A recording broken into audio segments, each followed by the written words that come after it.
Quand j'ai signé ce contrat de mariage, j'ai renoncé à tous mes droits sur tout. Bien, bien, comme il se doit. Salut à tous, bienvenue dans ma série de réactions. Aujourd'hui, on va réagir à des femmes qui regrettent d'avoir signé un contrat de mariage. Beaucoup de femmes ont connu des échecs. Et un des échecs, c'est de vouloir dépouiller un homme. C'est évidemment mal de vouloir dépouiller un homme et de ruiner sa vie, mais les femmes veulent le faire. Et c'est un peu un échec si tu essaies et que tu n'y arrives tout simplement pas. Alors, voyons voir. Voyons ce qu'elles disent.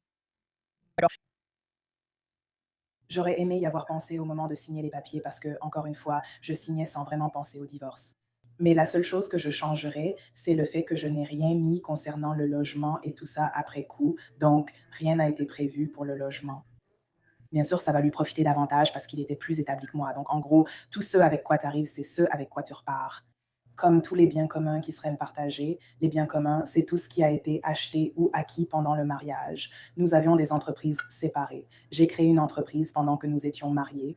Il a été établi que cette entreprise m'appartenait entièrement. Si vous ne le savez pas, j'étais coach sportif et j'avais la mienne. Donc, tout ce matériel de gym m'appartenait essentiellement. Bien sûr, il y avait une somme d'argent non divulguée que je devais recevoir, tout ce qu'il avait Je parie qu'elle n'avait pas autant d'argent ni ne gagnait autant qu'elle le pense. ou que j'avais. Une fois que nous serions séparés, cette dette deviendrait la responsabilité de cette personne. Donc, ma dette ne serait pas sur lui. Sa dette ne serait pas sur moi. Quand nous avons fait le post-nuptial, j'ai dû passer en revue tout ce que nous possédions, comme les bijoux et les sacs, et en gros, lister chaque objet et sa valeur. Et nous avons parlé des actions et de tout ce genre de choses. En gros, tout ce qui était à moi resterait à moi et ça m'irait très bien. Donc, tout ce qui m'a acheté, tout ça, c'est à 100% à moi. Comme je l'ai dit, notre seul problème quand tout a dérapé, c'est qu'on n'a pas pu acheter de maison comme prévu il y a des années. L'achat a échoué, on n'a pas pu finaliser. Et dans le contrat post-nuptial, la maison qu'il possédait lui reviendrait ou peu importe, ce qui me convenait. Donc, c'est la seule chose qu'on a dû négocier, en gros, genre comment on allait gérer ça. Et il a en gros payé 1 an de loyer pour moi. Et c'est tout. De mémoire, je ne vois rien d'autre parce que je n'ai plus le document. Peut-être que je peux vérifier mes mails s'il y avait quelque chose de précis. Mais comme je l'ai dit, la seule chose que je regrette de ne pas avoir faite, c'est de ne pas avoir parlé des les modalités de logement. Parce que quand on signe un contrat prénuptial, il faut vraiment envisager la possibilité d'un divorce. Je ne pensais pas à cette éventualité. Donc, j'étais juste là, blablabla, laisse-moi signer. Le contrat prénuptial avait un montant séparé, non divulgué quand nous avons fait le... Elle est surtout en colère car elle n'a pas eu l'argent. Ce montant a été effacé, ce qui est vraiment bien parce qu'à l'époque, ben, ça allait. Mais heureusement, il a changé ça et encore une fois, toutes les conditions étaient complètes. Même si tu donnes de l'argent aux femmes lors d'un divorce, elles vont juste le dépenser. Elles ne sauront pas quoi en faire. Voyons ce qui se passe avec cette dame. Beaucoup de commentaires sous ma publication sur le contrat de mariage me traitent d'idiote et disent à quel point j'étais stupide d'avoir signé cet accord prénuptial. Mais laissez-moi vous expliquer pourquoi je l'ai signé. J'ai rencontré un homme qui avait 20 ans de plus que moi, qui n'était pas un bon à rien, qui avait une belle carrière, qui était prêt à se poser et à avoir des enfants. J'ai cru avoir décroché le gros lot. Oui, comme la plupart des femmes qui trouvent un homme bien, avec un bon travail et qui semble prêt à avoir des enfants et à se poser. Oui, j'ai décroché le gros lot. Et j'étais enseignante avant d'épouser cet homme. Je gagnais 40 et 1 000 $ par an comme enseignante dans le sud de la Floride. Je n'avais aucune économie, je n'avais aucun bien à apporter dans le mariage. Non. Et lui, il a une entreprise et tout ça, et je ne voulais rien de tout ça. Tout ce que je voulais, c'était épouser cet homme. Je ne voulais pas son argent. Je ne veux toujours pas son argent. Il ne s'agit pas de ça. Donc, le contrat de mariage, j'ai été, je suppose, trompée par lui et il m'a dit que ça me protégeait. Je ne savais pas que je n'aurais aucun droit sur la maison. Je ne savais pas. Oui, j'étais stupide. J'étais naïve. J'ai grandi en Caroline du Nord avec une mère qui n'a jamais possédé de maison. Je ne savais rien sur un acte de propriété ou une hypothèque. Rien. Je ne savais rien. Et non, je ne me suis pas renseignée avant de le signer. Avec le recul, tout est plus clair. Oui, j'aurais aimé savoir ce que je signais. Et j'avais bien une avocate qui m'a été donnée par son avocat. À mes yeux, je n'apportais rien dans ce mariage, donc je ne devrais rien en retirer. Je ne pensais pas à mon avenir ni à avoir des enfants.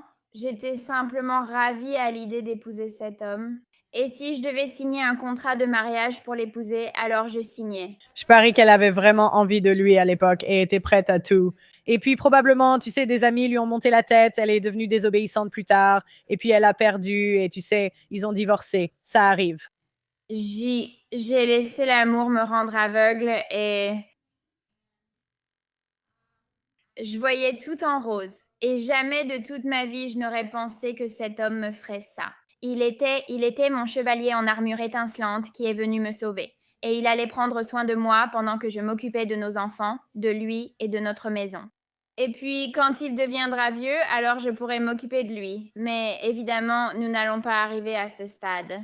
La seule chose que j'aurais changée, c'est que je me serais assurée que mon nom soit sur l'acte de propriété de la maison que nous avons construite ensemble après notre mariage. C'est tout. Donc, à 27 ans, quand j'ai signé ce contrat de mariage, j'ai renoncé à tous mes droits sur tout. Bien, bien, comme il se doit. N'importe quoi. Il avait 20 ans de plus, donc il avait déjà une vie avant toi. Tout ce qu'il avait avant notre mariage, tout ce qu'il fait, cultive ou construit pendant notre mariage. Et puis j'ai renoncé à tous mes droits sur quoi que ce soit après le mariage. Donc par exemple, les gens parlent de retraite et de sécurité sociale. D'accord. Alors voyons ce qui suit. Je ne sais même pas ce que c'est, mais je n'y ai pas droit parce que j'y ai renoncé. J'ai renoncé à la pension alimentaire.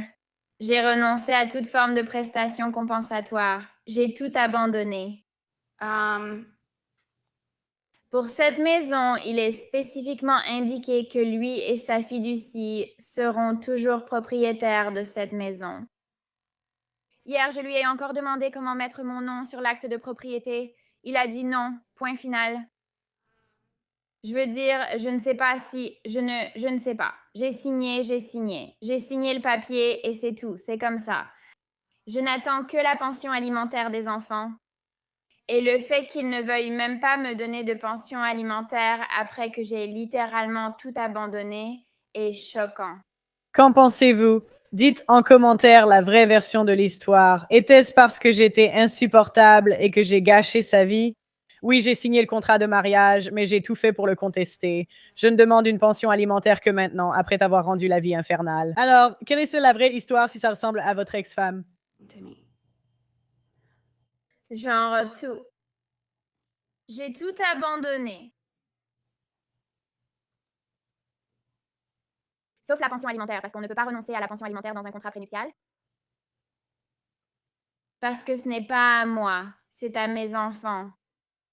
Mais oui, dans mon contrat prénuptial, j'ai renoncé, j'ai tout abandonné.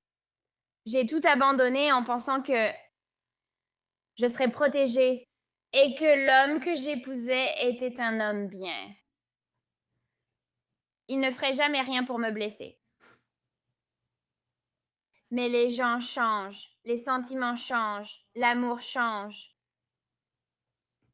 Et les gens peuvent mentir. Donc, si tu es une femme, si tu es une fille et que tu regardes ceci, protège-toi. Protège-toi. Ce n'est pas toujours protège-toi sans jamais chercher à faire marcher ton mariage. Les femmes sont incroyables. Une jeune femme vient me voir ou une femme d'âge moyen vient me voir et elle a un contrat de mariage qui l'exclut totalement. Qu'est-ce que j'en pense? Je trouve ça tellement triste. Je suis vraiment désolée. Encore une fois, c'est tout le problème, comme si tout le monde voulait convaincre les femmes d'être mauvaises. On ne peut pas vraiment être choqué que les femmes le fassent, n'est-ce pas? C'est comme si tout le monde le disait, les avocats le disent, les juges le disent, les amis le disent. Donc, cela ne nous surprend pas de devenir des personnes horribles. J'ai l'impression d'être la messagère de mauvaises nouvelles quand je leur dis que ce qu'elles ont signé, c'est ce qu'elles vont avoir. Rien. Quelle épouse reçoit plus de pension alimentaire? Un mari gagne 100 000 $ par an et dépense chaque centime. B. Le mari gagne 100 000 $ par an, économise 50 000 et dépense 50 000. C. Le mari gagne 100 000 $ par an et dépense. Oui, ce sera celui qui économise le plus d'argent qui paiera le plus. D'après ce que j'ai vu, le système punit vraiment les hommes responsables et récompense les hommes irresponsables. 200 000 $ par an. Quel mari paie le plus de pension alimentaire? Je vous le dirai dans les commentaires. Vous n'allez pas croire la réponse. Si c'est acheté pendant le mariage. Oui, d'accord. Très bien, voyons voir. Je pense que c'est tout. Dites-moi ce que vous en pensez en commentaire. Merci d'avoir regardé et mettez un j'aime. De plus en plus de femmes signent des contrats de mariage. Cela dépend vraiment du juge s'ils sont appliqués ou non, ou à quel point ils sont contestés. Mais c'est toujours amusant de voir les femmes perdre. Dites-moi ce que vous en pensez dans les commentaires. Likez la vidéo, abonnez-vous et on se retrouve la prochaine fois.